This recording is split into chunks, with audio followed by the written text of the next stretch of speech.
খোঁজে খোঁজ মিলাই শিৱসাগৰক ধুবুৰী বনাম, ধুবুৰীক শিৱসাগৰ বনাই, বৰাকক শিৱসাগৰ বনাই, তিনিচুকীয়াক ধুবুৰী বনাই একেলগে একত্ৰিত কৰি সমন্বয়ৰ বাৰ্তাৰে, উন্নয়নৰ বাৰ্তাৰে আমি একেলগে অসমখনক আগুৱাই লৈ যাম।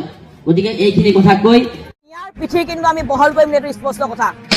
কোন হয় নাজাৰো কৰিম? অসমখন তাৰ বাপেকৰ সম্পত্তি বুলি ভাবিছে নেকি? আৰু অসমখন ইছলামিক ৰাষ্ট্ৰলৈ ৰূপান্তৰিত কৰিবৰ কাৰণে চেষ্টা চলাই আহিছে। আমি কোনো কাৰণতে ধুবুৰীৰ দৰে মিয়াৰ আগ্ৰাসন হবলৈ নিদিওঁ। মাঘৰ বিহুৰ পিছৰ পৰা সমগ্ৰ উজনি অসমত থকা অবৈধ সন্দেহযুক্ত নাগৰিকক খেদা হব। কোনোবা যদি ৰাজাউল কৰিমত যদি কাৰোবাৰ যদি সাহস আছে, যদি দম আছে, এটা সন্দেহযুক্ত নাগৰিকক উজনি অসমত ৰখাই দেখুৱাওক। উজনি অসমত থকা প্ৰতিটো সন্দেহযুক্ত নাগৰিক মিয়াৰ পিঠি কিন্তু আমি বহল কৰিম, এইটো স্পষ্ট কথা। কোনো সন্দেহযুক্ত নাগৰিক মিয়া উজনি অসমত দবদবাবলৈ নিদিওঁ। আৰু উজনি অসমখন আমি কোনো কাৰণতে ধুবুৰীৰ দৰে মিয়াৰ আগ্ৰাসন হবলৈ নিদিওঁ। ইয়াত ৰেজাইম কৰি যিমানে চেষ্টা নকৰক কিয়, প্ৰয়োজন হলে কিন্তু মিয়াৰ পিঠি, পুনৰবাৰ কৈছো, মিয়াৰ পিঠি গুলকে বহল কৰি দিম। কিন্তু কোনো কাৰণতে উজনি অসমত মিয়াৰ দবদবনি চলিবলৈ নিদিওঁ, এইটো স্পষ্ট কথা। কোন হয় নাজাৰো কৰিম?